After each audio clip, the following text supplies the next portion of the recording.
మామూలుగా స్మెల్స్ అసలు పడవు సార్. ఓకే. ఇంట్లో అగరబత్తులు స్మెల్ పెట్టినా కూడా అగరబత్తులకు కూడా బ్రీతింగ్ ప్రాబ్లం వస్తుంది. ఓకే. సెంట్ స్ప్రేలు బాడీ స్ప్రేలు కొట్టినా కూడా సివియర్ అలర్జిక్ సెన్సిటివ్ వస్తుంది. అసలు ఆ పర్ఫ్యూమ్ అసలు పడట్లేదు సార్. గుళ్ళో మనకు ధూపం వేస్తారు కదా సార్, ఆ స్మెల్ కి అయితే చాలా సివియర్ గా అవుతుంది. ఇంకా అందుకే టెంపుల్స్ కి వెళ్ళడం కూడా బంద్ చేసాము. అయ్యో. కార్తీక మాసం అని చెప్పి అగరబత్తులు ముట్టించడం కూడా బంద్ చేశాము. పెట్టట్లేదు సార్ ఇక్కడ.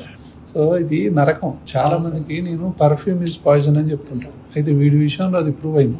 కాలేజ్కి వెళ్తే కాలేజీలో స్టూడెంట్స్ కొందరు అత్తలు కొట్టుకొని వస్తారు.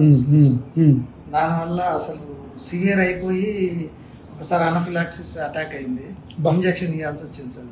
ఇది ఆ perfume perfume smell just with in minutes లో అటాక్ అయిపోతుంది సార్.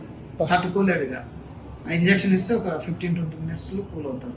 అడ్రెనలిన్ ఇంజెక్షన్ ఇవ్వమని చెప్పారు. అది రెడీ. ఒకటేమో ఈ ఎమర్జెన్సీ ఇన్హేలర్ కూడా దగ్గర పెట్టుకోండి ఎప్పుడైనా.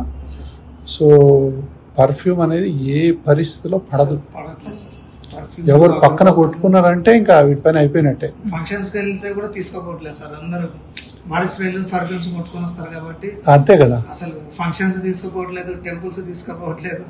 ఇంట్లో అగరబత్తులు పూజ చేసినా దీపం పెడతాం అంతేగాని అంటే ఏ పొగైనా పొల్యూషనే, ఏ పర్ఫ్యూమ్ అయినా పొల్యూషనే, ఏ డస్ట్ అయినా.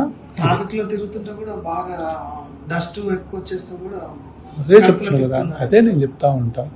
Any smell, any dust, any smoke అనేది కొంతమంది పడదని చెప్తున్నా. వీడు లివింగ్ ఎగ్జాంపుల్.